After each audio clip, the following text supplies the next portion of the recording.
Welcome to HoopSpeak I Live, don't where we're read. talking a lot about trades with the guy with the best hair in the business, this side of Rick Bucher, Zach Harper, and my goateed amigo, Ethan Sherwood-Strauss.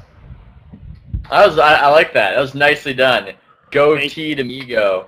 It really rolls off the tongue. We have so much to talk about, guys. I want to open the floor to Zach to speak of a favorite player of his who's been in the quite recent news.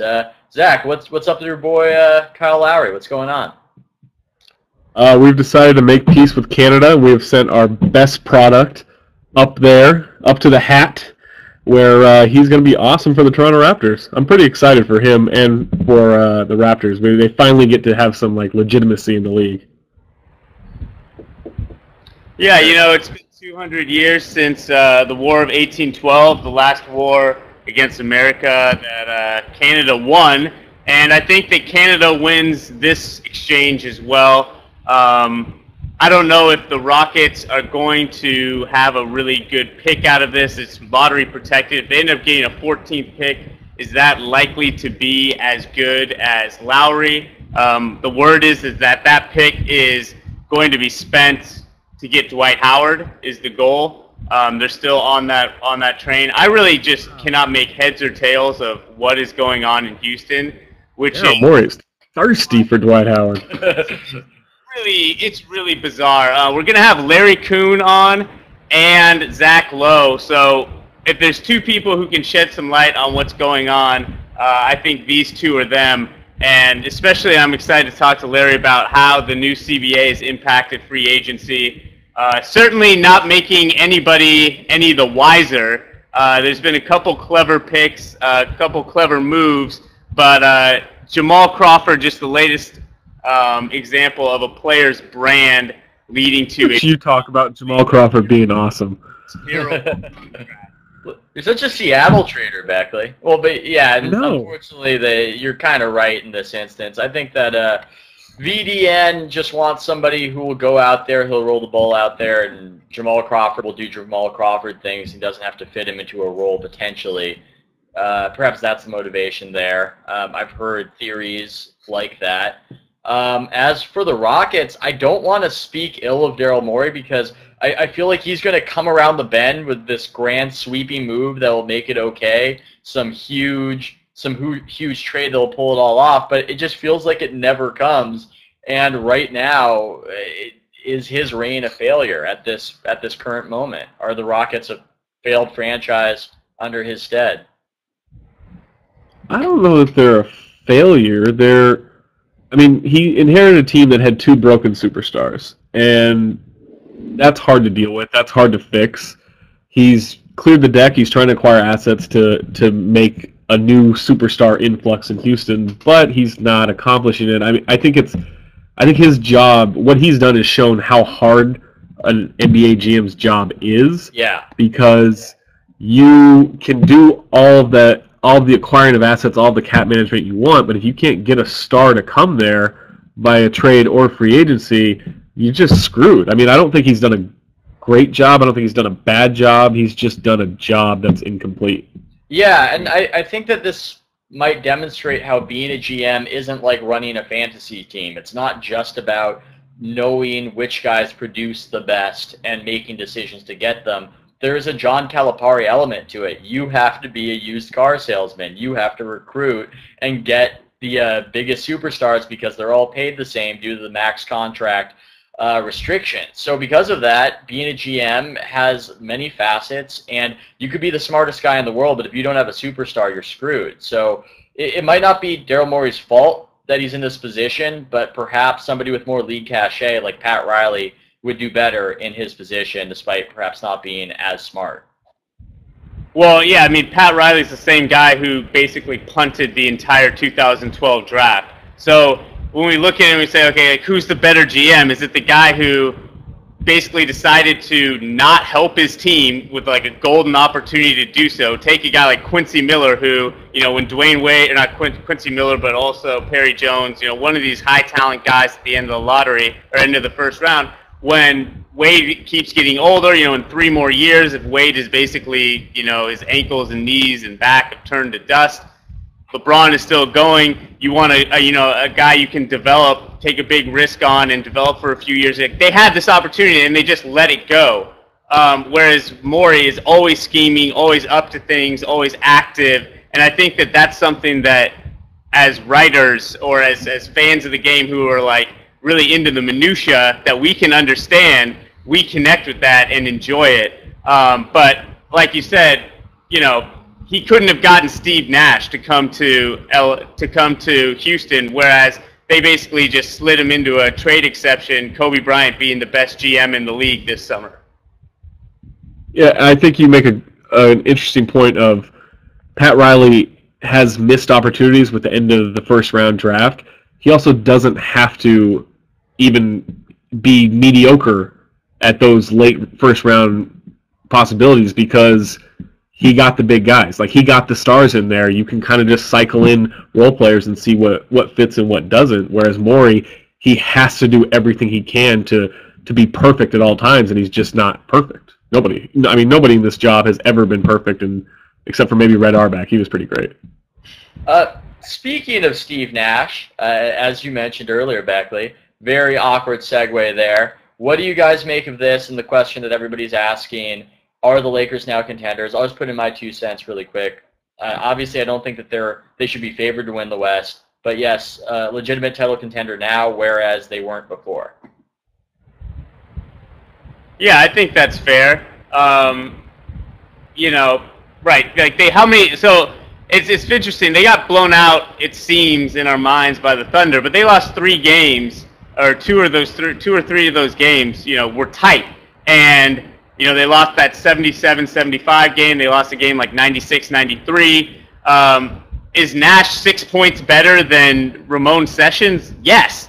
The Lakers weren't that far off from really being right there with the elite teams. I think that this doesn't make them a favorite, but I think it brings them onto the same plane as the Spurs, and I still have the Thunder slightly above them because really only Bynum's skills are going to get better next year amongst the Lakers' best players, whereas all 4 of the Thunder's best players will be better next year than they were last year. So Nash is a big boon, but I also think that the Lakers' arc is still going flat or downward, whereas the Thunder will continue to get better and better just by virtue of the fact that their best players are 23.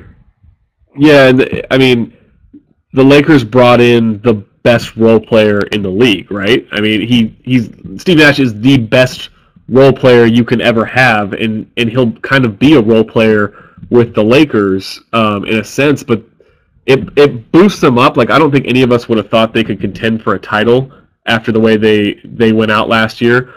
Now they can contend for a title, but their bench is still awful. I mean, if Matt Barnes is back and he's the best bench player they have no bench.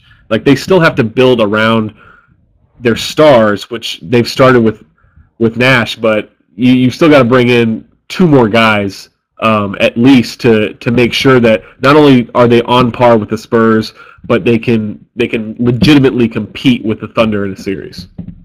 Yeah, and I think that once they brought in Nash, he is a great shooter, obviously, and he will space the court, but he's also a guy who will benefit from more floor spacing on his drives and kickouts to Kobe. I mean, really the Lakers, I guess you could count Kobe sort of, count World Peace sort of, but really only have 1 3-point shooter in their starting 5 still.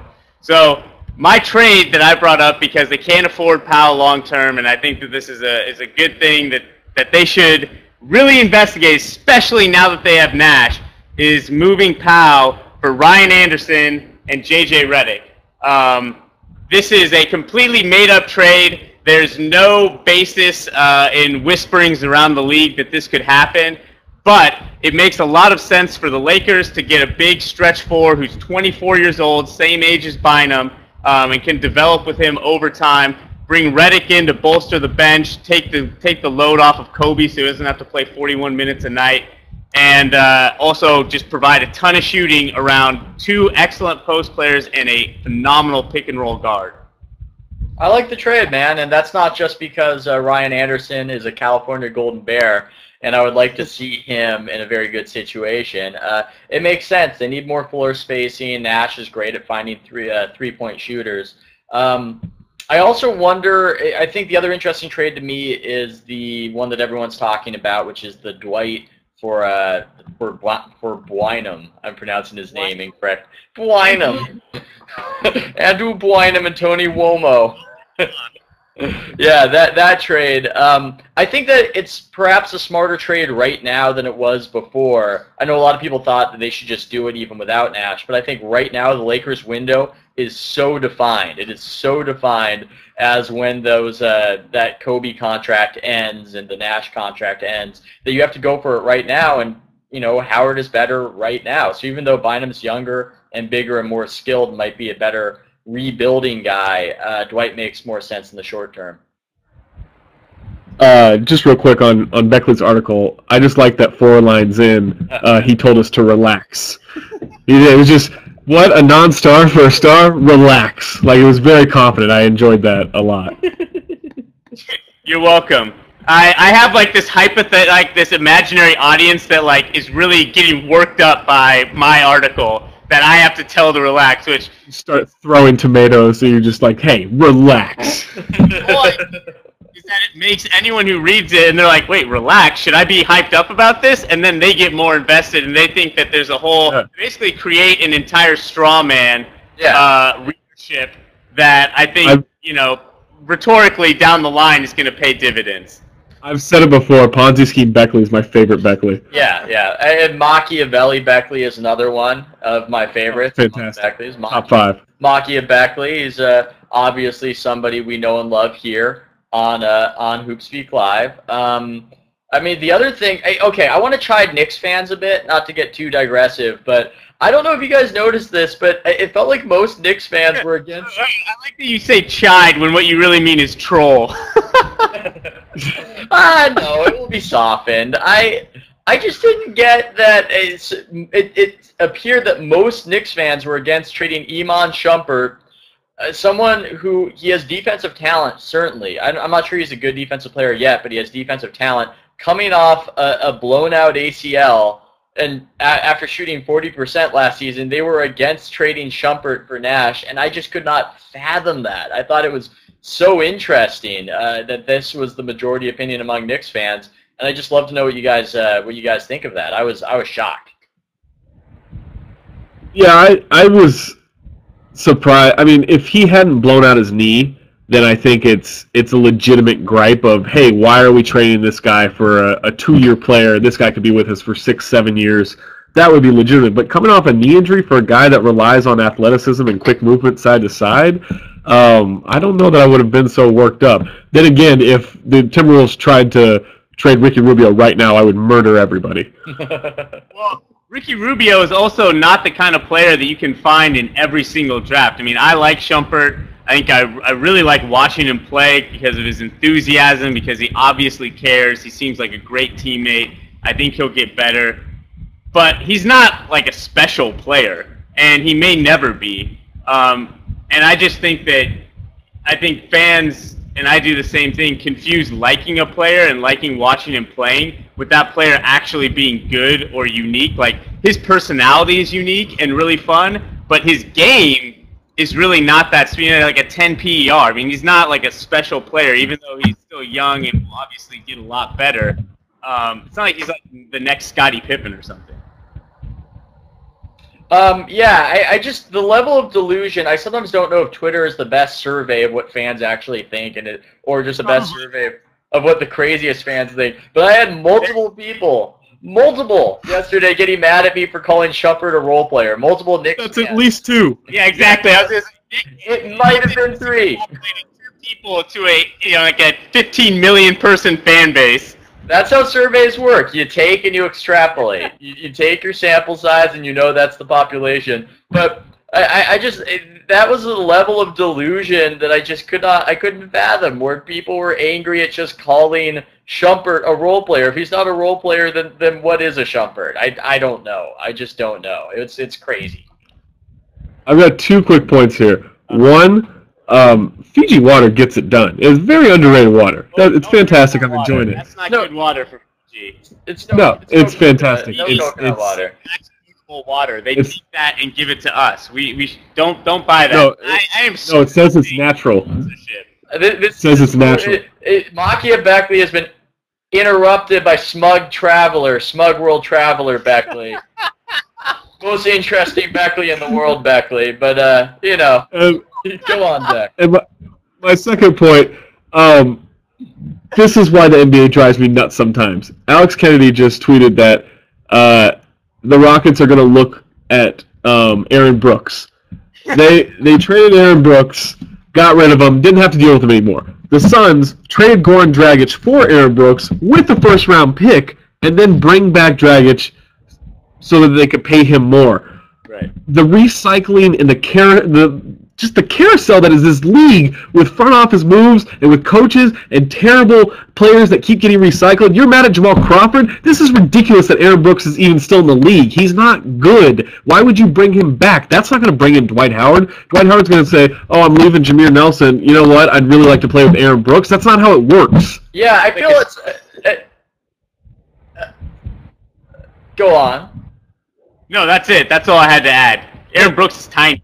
That is empirically true. That is irrefutable. At times, Zach, it feels like the NBA at a certain strata is just one small liberal arts college where everybody is just sort of getting with everybody because there are no better options. And at least I envision the NBA apart from the Lakers and the Heat. Watching too many MTV shows. I don't know what the... I just think it's Haverford College. Where a lot of hipster glasses, tight pants. Yeah. A lot of Are we just going to spend the next segment ripping on Graydon Gordian? Is that where this is headed? Definitely. I've seen Graydon a decent amount, in New York, and I am building up a wealth of stuff to drop on him next time we have him on the show and try to. I'm excited. Have you guys? He's visiting next month. I'm excited. Have you guys ever heard him use his real accent? And this is very digressive for you trade rumor hungry fans here. But I was with him outside the AT&T Center, and this guy came up. Basically, we couldn't find a way out. There were fences surrounding us, and he drove up, and suddenly Graydon became Texan, and it was shocking, the code switch. And he didn't know he was doing it. He went from, I talk like Ira Glass, Graydon Gordian, to, hey, man, do you know how we can get out of here?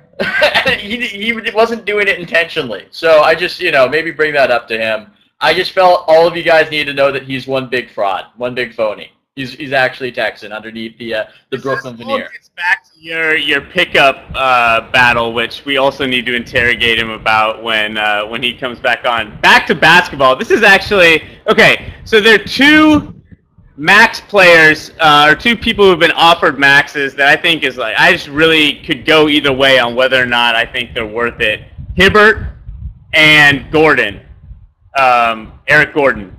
Yeah. So let's bring up Hibbert first. We have a question from Quinn Andrews. Should the Pacers match Roy Hibbert's offer sheet with Portland, which is reportedly a max offer?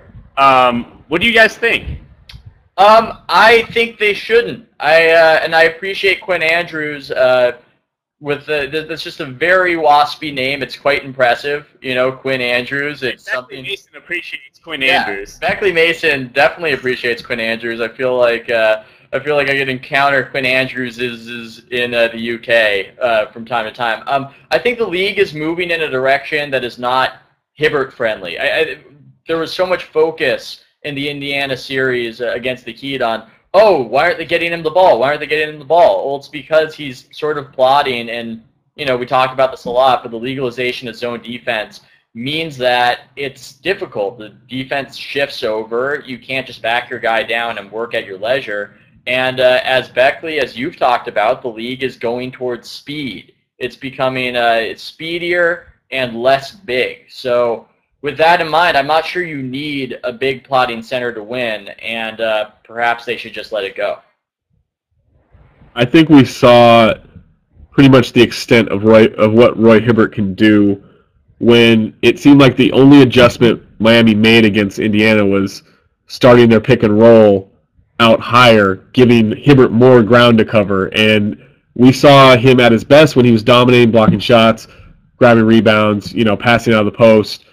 Got a couple of hook shots here and there, but we saw him at his worst when he had to cover ground because he's just slow. I like what Portland's doing and trying to pair him and Aldridge together. I don't fault them for offering a max deal because that's kind of what you have to do to go out and get a player like Hibbert. You have to overpay. At the same time, I don't know that Indiana has to match it just because he's one of the top centers. It seems like people are saying, he's one of the top centers, he's worth a max contract. Just because you're one of the top of a weak position, I mean, the game has evolved and changed, and center is kind of archaic now, and it just doesn't. Sure. Yeah. I mean, you're really into colleges today. Oh no, it's just coming to me today. Well, okay, so let's just keep this in mind. Hibbert doesn't play 30 minutes a game. Averaged 13 points and 9 rebounds. So, he's a solid. He does a lot. I think his plus minus suggests that he, like a lot of really good. They have like a couple of really good lineups. Their starting lineup in particular is great with him. He's excellent at moving the ball, being a pressure release in the high post. I just can't. I don't think he's a max level. I think he's good side to side defensively, but you get him north south, and he's not useless, but he's just really overmatched against speed. Well, yeah, he did fine when they could funnel Wade and James right to him, and he could just go straight up and be 7'2". But when he had to step up in the pick and roll, and basically LeBron answered by just drilling him with floaters, which was so weird and cool. But yeah, no, I don't think I would let him go. And further, I don't particularly like. I mean, I guess you have like a twin towers because they're both 7 feet tall, Aldridge and Hibbert. But again, like I like Aldridge at the 5 and playing with them small and fast. And I think that Portland is made like some like drafting Myers Leonard. I wasn't a huge fan of at that spot. I think that if you want just an athletic big guy, you can get that elsewhere, unless he's going to be a starter. And I don't think that they should be thinking about starting an athletic big guy. I think they should be playing Aldridge at the 5 and get a Dante Cunningham even type player at the 4 who can just run and jump. But that's a long-winded way of saying no. I don't think Hibbert should get a max contract. But I understand why Indiana seems to want to overpay everyone who's already there. Speaking of tall, my hair is a lot taller than I thought it was today. You have serious Conan hair right now. It's nice. Yeah, this is just natural. I didn't even try. Look, you got some Gumby action going on. It doesn't look real. A little Gumby. It looks a little clay-mated. A little clay-mated. Yeah. It might be a wig. I feel like it probably is, and you're trying to diffuse the situation by acting as though you're drawing attention to it because it couldn't possibly be that, but it's actually that. I think that's quick. Compare my hair to a college in the United States. A college in the United States. Well, let's get back to that. I will interrupt. You're very into college comparisons. I want us to talk about basketball, and I'm just going to interrupt somebody with my Zach Harper college in the United States hair analogy. So feel free to continue.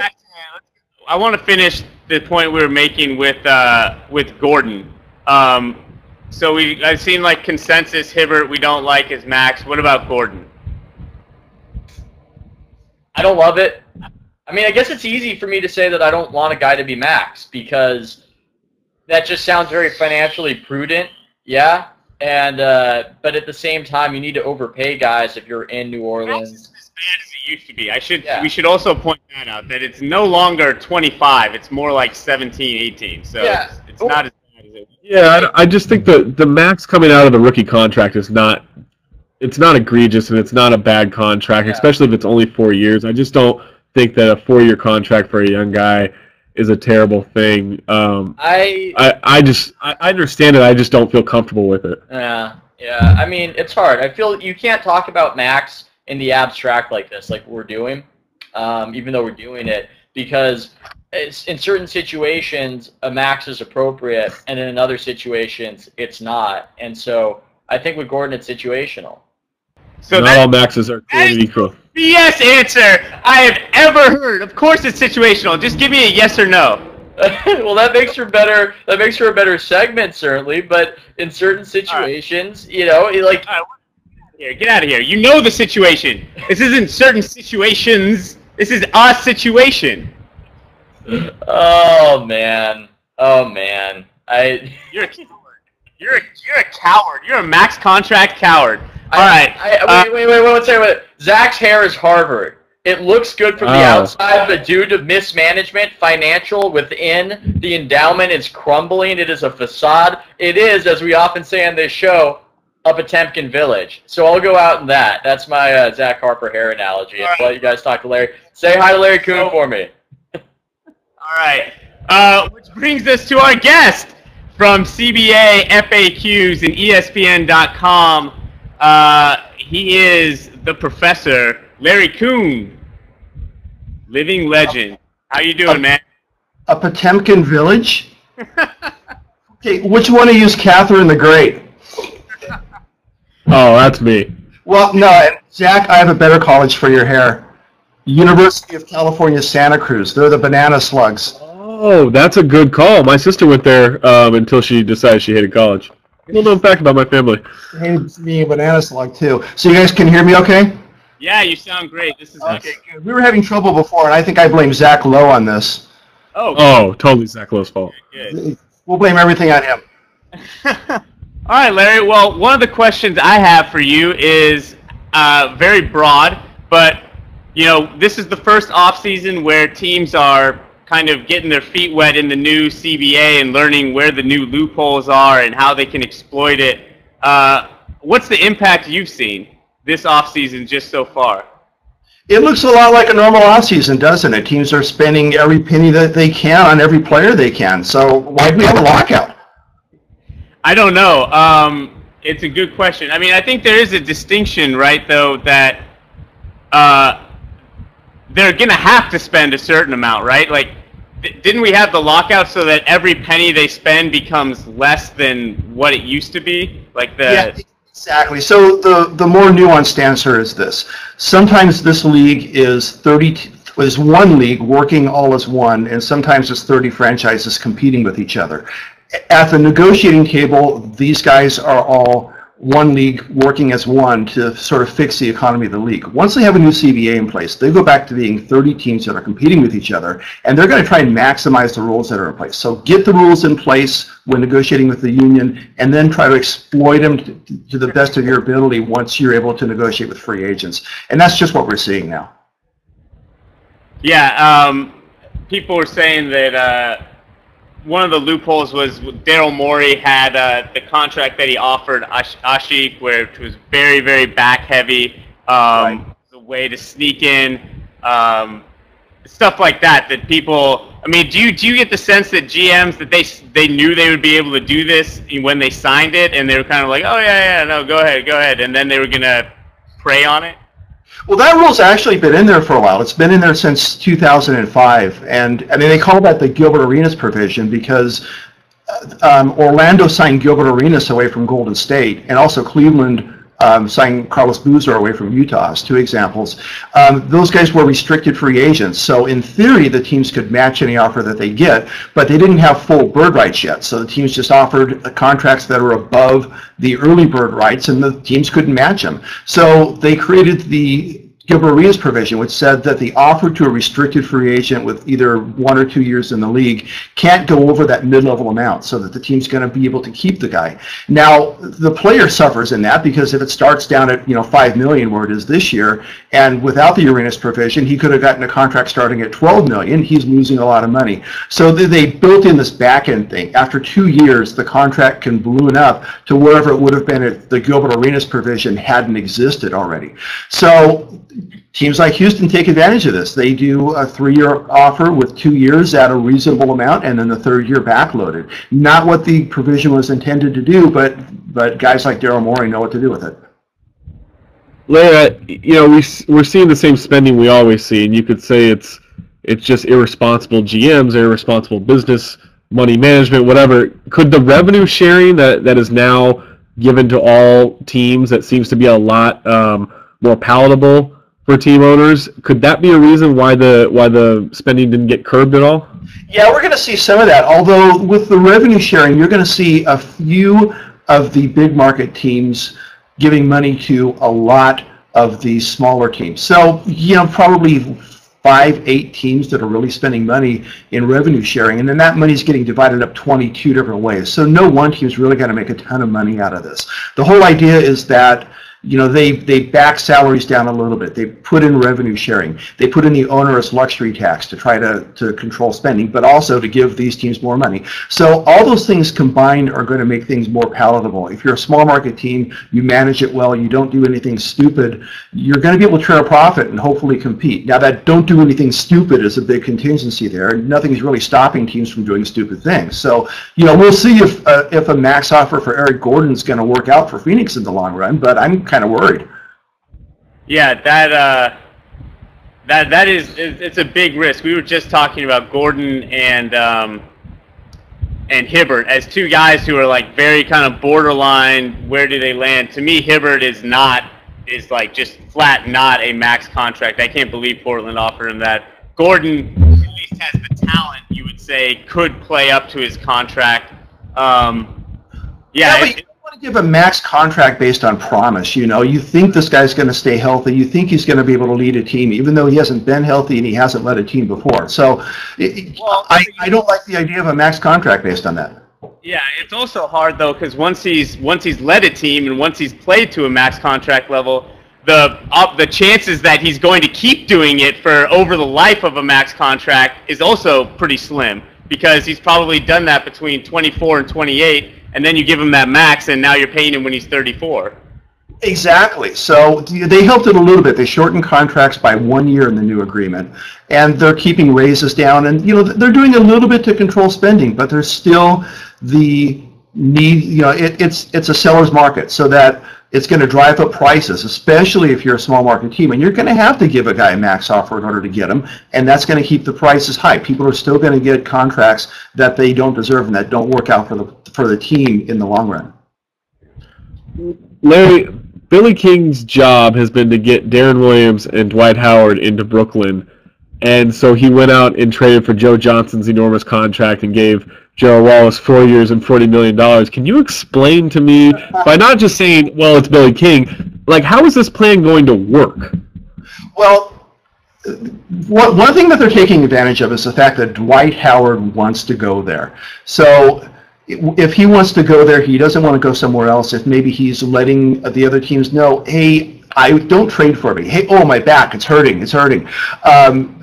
That sort of keeps Brooklyn in the conversation. They still have the ability to put together a trade for Dwight Howard now that they went down to the taxpayer mid-level, that 3.09 mid-level for now I can't think of the guy's name. Telov? Is that right? Yeah, foreign guy. Right. Like Teletovich, I believe. Teletovich, thank you. It was slipping my mind there for a second.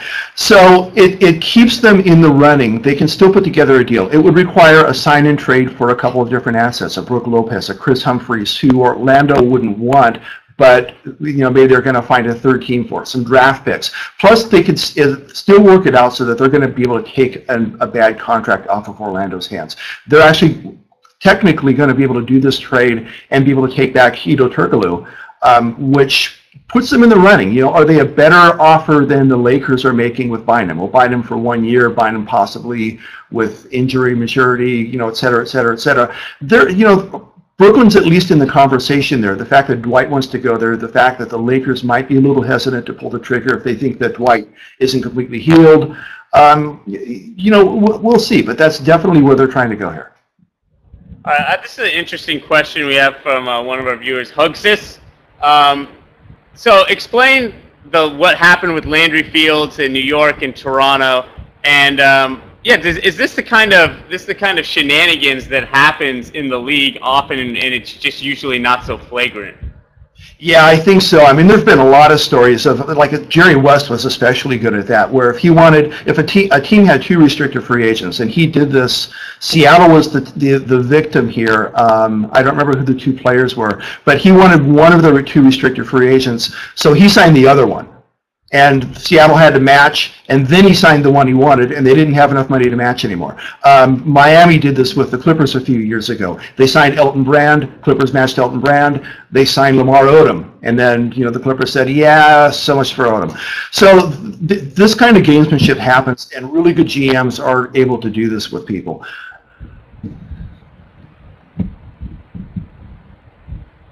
Sorry, I thought I was going to ask. Yeah, okay, so the big news is Nash is now in LA, where you are. Is it fair to say that you are a Laker fan?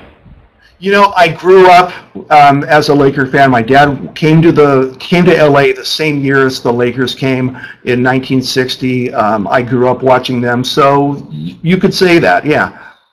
Okay, so describe the vibe in LA right now. Are people stoked? Are people trepidatious? I mean, is it just over the top excitement? I don't think there's any trepidation here. I think that people are really excited to get Steve Nash. I don't know what the team's going to look like with an actual, pass first point guard on it, but we'll see. It's going to be fun to cover this team this year, that's for sure. No kidding. Larry, I'm going to take the show a direction I rarely take it and talk about the Timberwolves for a second. How do they convince Portland is there any way Portland doesn't match this offer for Batum with their salary structure? I mean, they really are only paying Aldridge, and then let's say they get Hibbert, they still have a lot of cap room. Why wouldn't Portland match the offer to Batum? I think they will. I think that Neil Olshey's his plan all along is that Batum's going to be an important part of the team, so I think they match for sure. Can you lie to me this time when you answer? Oh, sure. I think that they're in there. I think Batum's gone, and they're going to, instead of doing all that, they're going to set up this massive trade where you're going to get Aldridge too. Thank you. That's all I needed. Nice. All right, so the other LA team made a move for Jamal Crawford, which is like a classic boneheaded mistake, a old shooting guard who isn't a spot-up player, which is what they really need, who's played worse than Mo Williams did last year. Is that what you think is the least defensible move so far? Not only did they sign him, they canceled an interview with Ray Allen. I don't get it. I get it. It's the Clippers. Yeah, it was obvious that they were going to go after a two-guard. In addition to trying to bring Chauncey back, Nick Young was okay, but he's still not the right guy. But neither is Jamal Crawford. I think that there could have been a couple of other options. But Ray Allen was somebody that they've had their eye on for a couple of years now, and even last year they were thinking they had a good shot at him. So I don't see why they don't at least make the attempt with him, because they're going to be able to offer more money than Miami would have. It was really then, if it came down to the money, it was just between them and Boston. And Chris Paul was campaigning pretty hard for it. Plus, what message are you sending to Chris Paul? Yeah, we're not going to get the guy that you're trying to bring in here, Ray Allen, who's a champion and one of the greatest shooters in history. We're going with Jamal Crawford instead. So re-sign with us next year, okay? I don't know. Larry, I've been confused about this moratorium, and we've got a question here. How is Jason Terry in a verbal agreement during the July moratorium? What is the point of the moratorium? Why not just have chaos right away? Yeah, that'd be great, wouldn't it? The thing is, all the numbers for the league are set based on the revenue from the previous season. We get the revenue, that determines the salary cap, that determines the luxury tax threshold, that determines some of the exception amounts. So the league has to go through its audit in order to be able to figure all that stuff out. That process takes about a week, and that happens the first week of July. So about July 9th or 10th, they're going to send out a memo to the team saying, okay, we did the audit. Here's all the revenue numbers. Here's all the cap numbers, the tax numbers, who's paying it, etc. So until those numbers are really in place, the teams can't do a lot because we don't know what the cap is. We don't know what the tax threshold is. We don't know what exception amounts are. So teams and players are allowed to talk to each other. They're not really allowed to come to agreements. They can say they have a verbal agreement. They really don't. They they've negotiated and probably have a kind of an understanding, but there's no agreements in place right now. I mean, you talk about Toronto going out and signing Landry Fields. They haven't signed him yet. Technically, if they wanted to, they could say, Landry who? We never heard of Landry Fields, because there's there's nothing on paper yet. There's nothing set in stone yet. Actually, a great idea. They should immediately disavow all unless public you never want to knowledge deal of with that his agent again. Well, exactly. yeah, but you don't know what was said, though. They could have said, look, we're giving you this money as part of a process where we're trying to get Steve Nash also. So we're going to sign you to this big back-end deal contingent on Nash coming here. If he doesn't come here, hey, we like you, we still want you, but it's going to be a straight 3-year contract. It's not going to be a balloon contract. So if that's good for you, you're ours. So there could already be that understanding. Interesting. That's actually, I like that point. That's cool.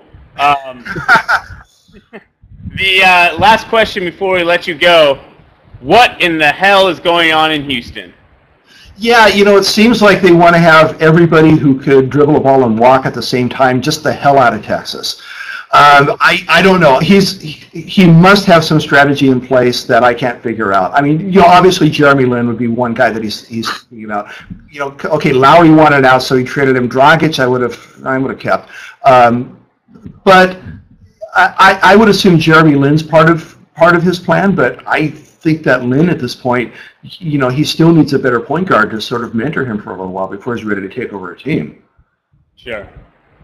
All right, man. Well, thanks a lot for coming on and shedding some light on some very shady proceedings so far in the NBA offseason. No problem. Good luck with that hair, Zach.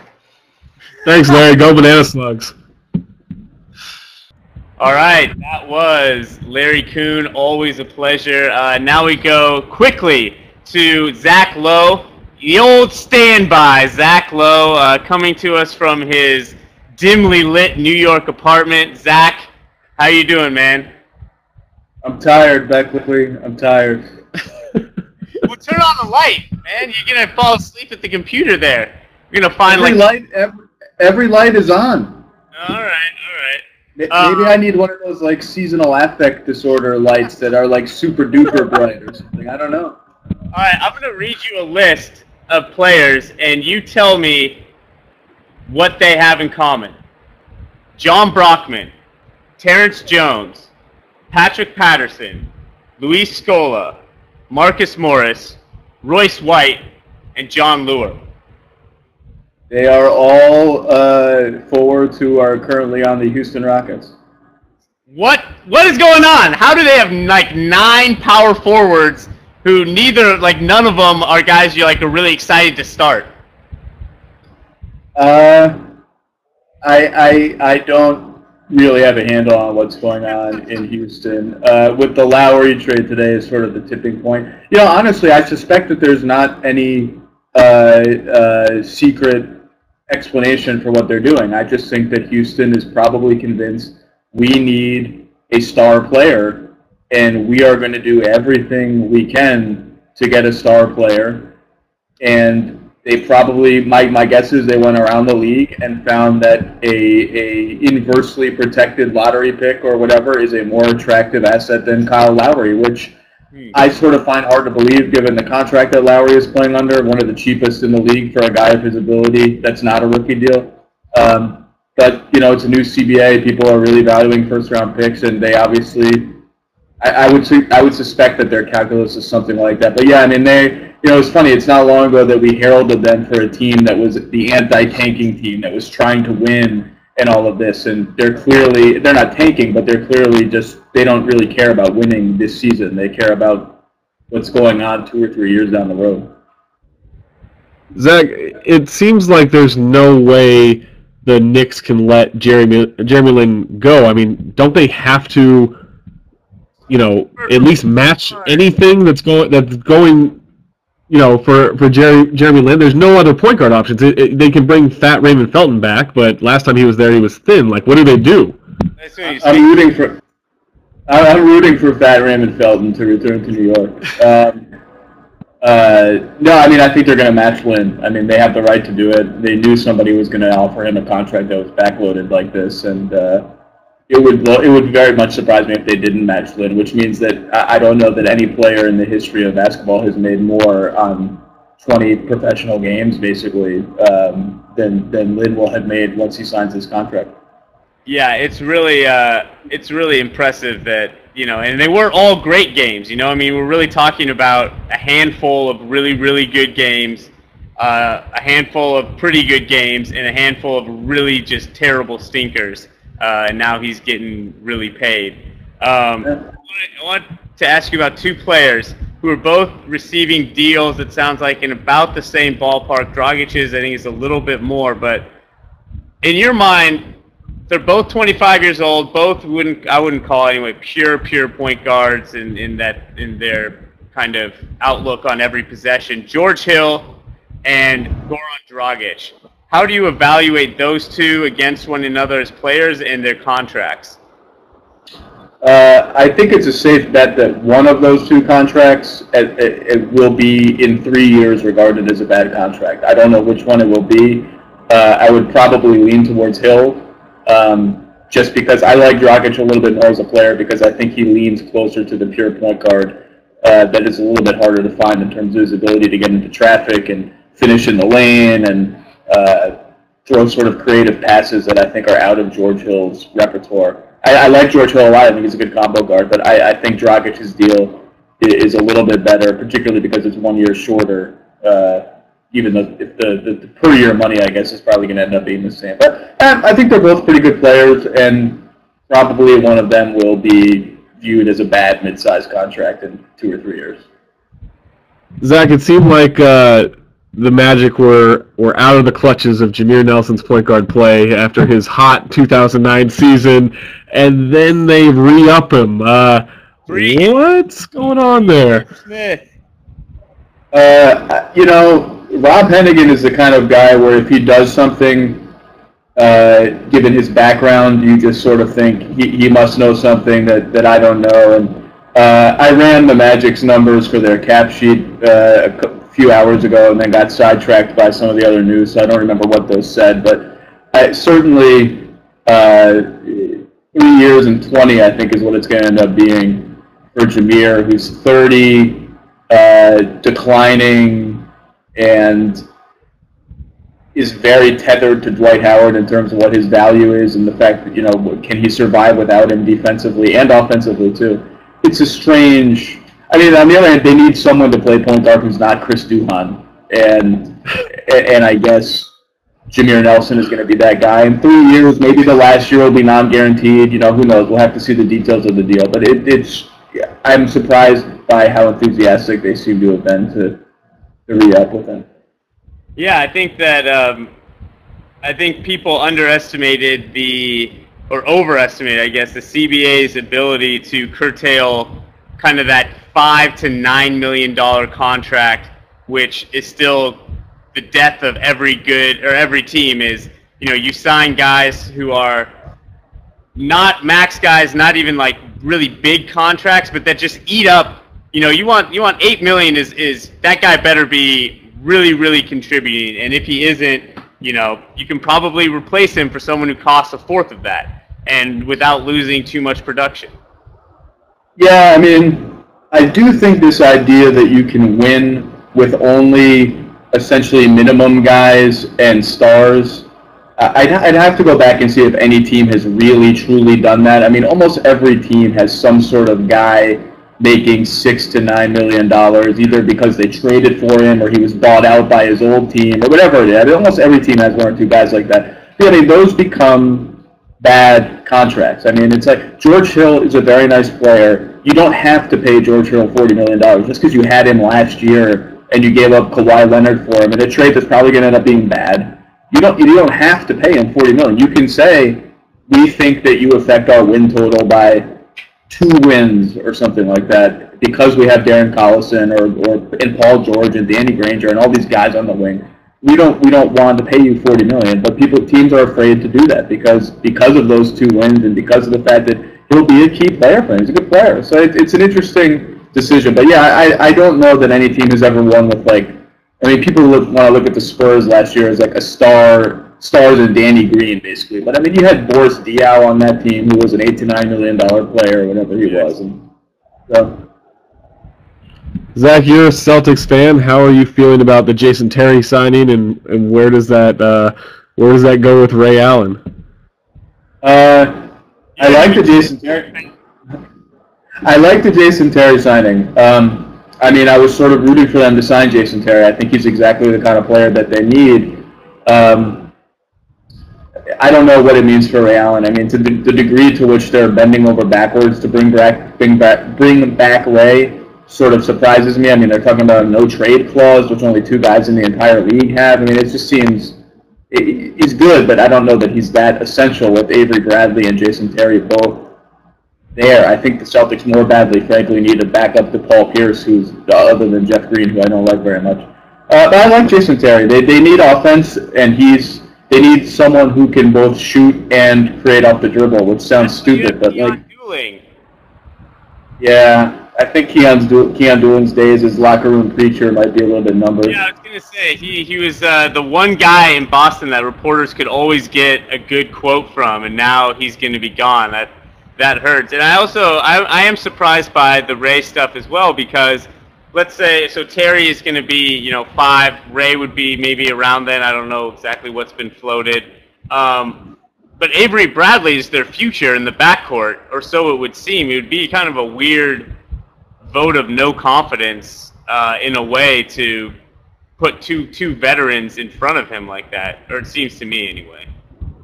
See, I don't mind that. I don't mind a vote of I'll call a vote of caution with Avery Bradley. I don't mind that, because he didn't actually play all that much last year. He started, I don't know, for maybe 30 games, didn't play huge minutes, hit a zillion corner threes in his first 15 games. Surprised people with his baseline cutting and his defense, and I'm not convinced that he's ready to play 35 minutes a game next year like a lot of Celtics fans are. I think when you're as old as this team is, it's good to have a variety of pieces, and they think they're close, and it's good to have fail-safes for everybody that might get hurt or underperform or whatever. So I don't mind the vote of no confidence in him. I think he's going to be a good player, but this team thinks it can win a championship next year. Speaking of championship, Michael Beasley goes to the Suns. Can he be revived? I mean, it's not a terrible deal. It's 3 years, $6 million per. Can Alvin Gentry turn him around? Can the Suns franchise can the Suns Warlock trainers make him into something incredible? How are you still? Hold on. It's not an awful contract. It's not a good contract. But they don't have any salary cap really, problems on the team. It's not like he's putting them at the luxury tax. It's a pretty cheap flyer. All right. I hate Michael Beasley, and I would not pay him $6 million a year to play for my team. He and Hakeem Warwick are going to form the preeminent duo of thin, bad power forwards who look like they should be good players but aren't. Yeah. That's my take on Michael Beasley. I don't know, whatever. I mean, Alvin Gentry, poor guy, is probably drunk right now. He's depressed about the state of his team. I like the Dragic deal. I think it's an okay deal. The Beasley deal, I just don't get. And he'll pick him up on your fantasy team. He'll lose games for his team, but he'll put up huge numbers. Pick him up. Get the scores. Yeah. Yeah, Beasley is he's a terrible defender. I mean, I don't know why you think it's a decent deal unless they're gonna maybe play him for 3 years. I think it's low risk and it's high reward. I mean, he's not going to capitalize on his potential, but let's say a lightning bolt hits him and he has a Freaky Friday moment and he does. It's a solid deal for getting a score. It's not going to end up being a great deal, but it's not an awful contract that kills your cap space. I would have liked it more last year when the Suns really needed a score alongside. I would have loved for him to be on the Suns last year. They just couldn't put the ball in the hoop. Interesting character in the league right now. Another player who, like Gordon, like Hibbert, there's a lot of, not maybe controversy, but confusion over exactly what this player is worth. Probably not a max contract, but Drew Holiday. Who's interested? What's going on with him? And is Is it seem like he's going back to Philly? What do we make of Drew and his development? Well, he's made noise, I guess, about wanting a big extension, right? I mean, he's going to enter his 4th year next year, so he's extension eligible. If he really demanded a maximum extension or requested one or said he's interested in one, I can guarantee you that Rod Thorne was having a good laugh about it in his office. And, look, they like Drew Holiday. He's a nice player. Again, he's one of those guys, like, if you pay him, if you sign him to like a 4-year, $40 million deal, you're just gonna instantly regret that. But he also might play up to a contract like that. He's so young. Is he still 22 or something like that? I mean, right. I mean, people laughed at that Mike Conley contract, and that's the best deal on the team right now, basically. Speaking of Mike Conley, where do you see O.J. Mayo ending up? It seems like he's not as coveted as he would like. He's just kind of an afterthought after Ray and Jamal Crawford and all these dominoes fall. Is there going to be any money left for him, or is he going to have to earn a contract with a 1-year deal? It's strange how little we've heard his name. Like, Ray Allen has like a very complicated flight itinerary to make all these visits. He's canceling visits. I mean, and O.J. Mayo can't get a meeting that's reported in the media anyway. I'd have to look at Indiana's cap, but I think after they match Hibbert, they still have a decent amount of money. You know what I think? I think in before matching Hibbert, they have a decent amount of cap space, even accounting for Hill's deal, that Mayo might slide into. That seems like a possible fit. Other than that, I don't know where. I mean, will Dallas take a look at him? I doubt it. I don't know. I don't know where he'll end up. Sure. All right. Here's a question for you that I probably should have told you I was going to ask beforehand so you could be prepared. But is there a trade out there, fake trade, made up trade, that you would like to see or that you think makes a lot of sense that people haven't talked about or that the teams haven't put their heads together on? The only one. Thinking of these on the spot is tough. I like the one that you pitched yesterday with Ryan Anderson and Gasol. But look, it's impossible. We're so obsessed with Dwight Howard right now and thinking about where Dwight Howard should go, and it's really impossible to have that discussion in a realistic way because he has been so crazy and unreliable. But I don't get personally why. I mean, and maybe the Jamal Crawford contract sheds some light on this. But I don't get personally why it's off limits for the Clippers to discuss Blake Griffin for Dwight Howard. I don't get why that's just a deal. There'd obviously have to be salary thrown in, whether it's Jordan and dealing both your big guys for one is not a good proposition. But I don't get why that's just the Clippers act as if that's just verboten. We could never even possibly discuss that. Dwight Howard is the second or third best player in the NBA to me. And a total transformational center.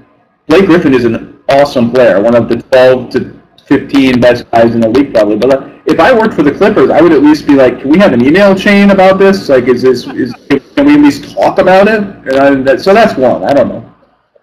I mean, it almost seems like they're just worried about a guy with highlights, but you don't realize that Dwight Howard has a lot of dunks, a lot of blocks, a lot of marketable YouTube clips. Guy with highlights. Yeah.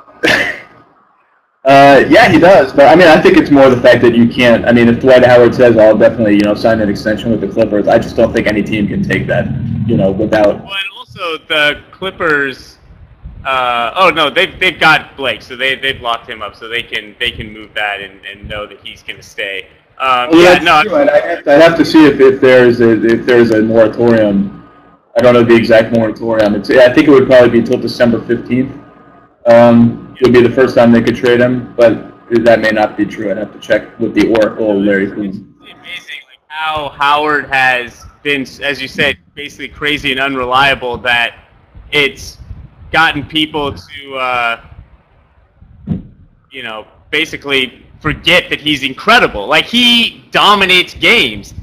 When they play the Heat, LeBron, even though he's had some big games, when Howard's in the game, LeBron shoots 38%. He protects the rim against a guy who nobody can stop. I think that in the finals, in the playoffs, he's still one of the best players you could ever have to go against LeBron because, you know, offensively, you know, maybe some problems, but defensively he can handle the pick and roll fine, and he can come over and block shots at the rim even against him and handle all that strength. So, yeah, it is a little nutty, and I wonder, I would really love to get a report from the Magic on, like, okay, in our estimation, here's how the leverage has changed, and here's how his value has changed in the league with, you know, regard to who we're talking to. Yeah, I mean, he was my MVP in 2011, and is the best defensive player in the league, and you guys know I'm a KG guy, so for me to anoint anyone else the best defensive player in the league is meaningful for me, but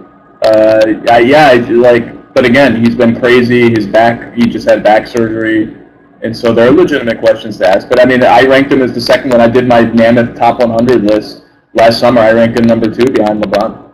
Yep. Okay, last thing before we let you go, Brandon Bass has re-signed 3 years. Official Zach Lowe snap reaction. What do you like? What's the money? Do we know the money yet? James, you want to do we know that in the chat? Hold on. No, we do not know the money yet. We just know 3 years. I just assume it's $45 million. 3 years, max deal. Yeah, exactly. My guess it'll be something like 3 years, $18 million or something like that. I like Brandon Bass is a good player. I have no problem with that. I think he made progress. I mean, he was like a sort of regarded as a laughable defender when he arrived in Boston, and he works hard. And he's not a great defender, but he works at it, and I thought he got better, as people tend to do, playing with KG and under Doc.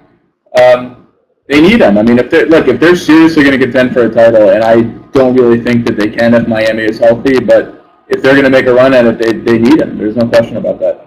And again, if the 3rd year is not guaranteed, that would be tremendous, but I doubt that that's the case. All right, well, thanks a lot, Zach. That was awesome. Enjoy it, guys. Thanks, Zach. Easy. Turn on some lights. I guess he's got all his lights on. I mean, I am, like, right in front of a window. I don't know. You have no air conditioning. He has no lights. I feel like I'm the only person that has a good surrounding right now. I have AC in my bedroom, but I do not in the main room. I have multiple fans on me, and I'm still glistening with New York summer heat. All right, is Ethan dropping back to do Dagger Smash Noted? I think he is. What if it's fake Ethan? Not fake Ethan. Oh, it's lying down Ethan. Oh, it's lounging Ethan. Recumbent Ethan. It's Cabana Ethan. How ugly is this couch, guys? What's up, Recumbent? Okay. I like that we're doing interior design with Ethan. Okay. Dagger Smash Noted. Anybody who wants to go first? Anybody?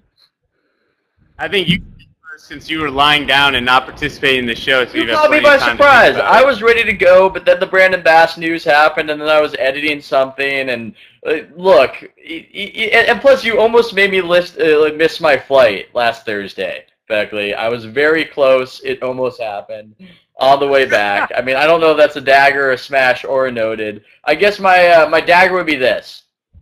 I've seen you talked about how the Michael Beasley contract is dumb, and I agree with that. I think there should be a moratorium on referencing when a guy gets picked. Whenever Hasheem Thabeet goes somewhere, whenever Michael Beasley goes somewhere, it's, well, he was the number 2 pick. The number 2 pick. Just because a GM made a bad decision in the past or an unfortunate decision doesn't mean that that's anything we can reference, and doesn't mean that we're going to wring some unforeseen talent out of him. And I think there should be perhaps a 2-year limit on whether or not that can still be referenced, and that should be in the new CBA. Maybe bring it up next time Larry Coon comes back. The convention police strike again. Zach, what do you got? I agree with Ethan there. My smash? Yeah, my smash. My smash is I think it's dumb for Anthony Davis to be participating in Team USA after injuring his ankle. Yeah, his ankle's probably not that bad, but why risk it? I mean, he's going to be a part of the program for 15, 16 years. He's going to play for a long time as the defensive stopper on Team USA. There's no need to risk it any kind of further injury to his ankle, to any of his extremities right now if he's not healthy. I think it's unnecessary.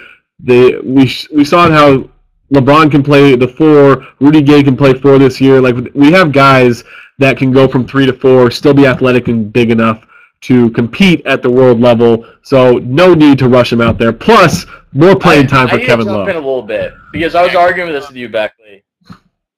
Don't you dare! I don't want to expose. Look, I have as much fear for Anthony Davis's extremities as anybody. You know, just take a poll. Maybe a poll of 2 or 3.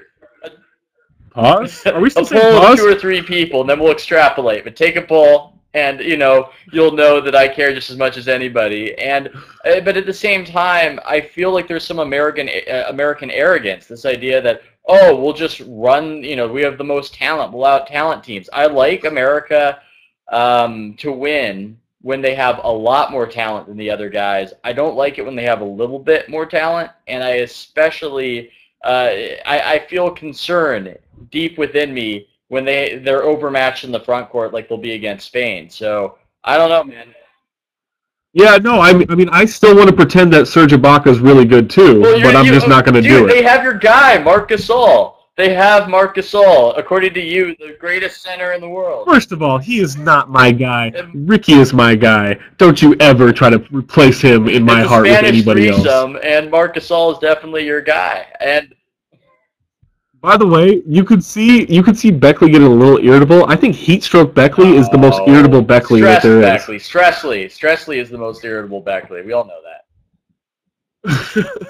This has really been a weird conversation to be in front of. I will say this. I think Kevin Love is better than either of the Gasols and is going to absolutely murder the Olympics. And when I say absolutely, I mean metaphorically, because they will still continue and no one will die, hopefully, at Kevin Love's hands. But he will make a lot of threes, daggers, to extend that little metaphor. And I think that a three-point shooting big who can go to the offensive glass every single time, because the Team USA is going to be able to get back. They're going to have the athletes to win in the open court. So you're basically going to have Kevin Love going to the glass every time down and being able to shoot threes, and it's going to be awesome. I'm not going to let Ethan respond, and I'm going to go directly to my noted, which is Espen. I will also like to note that LeBron James is going to be on the wing, and I don't know if you've done a lot of research on Spain's wings, but they're pretty average, and they're going to have their hands full handling. Nice, LeBron. Back to my other point, which is this is taking forever. Might actually be a destination, and we saw that this matters with the Lakers. They were able to get Nash. They were able to slide him into this trade exception, and it seems like teams that are in places where people want to be and create organizations that people want to be a part of always have these sort of little good things happen to them, and it's possible that the Nets may be one of these teams that just kind of starts getting the benefit of the doubt eventually and is able to escape from under these contracts in a non-franchise obliterating way. That's what I'm hopeful for, because I live down the street from them now. So now I kind of root for their success so I can vicariously. I think it might be heat stroke Beckley. I think he's seeing things and he's getting a little delusional.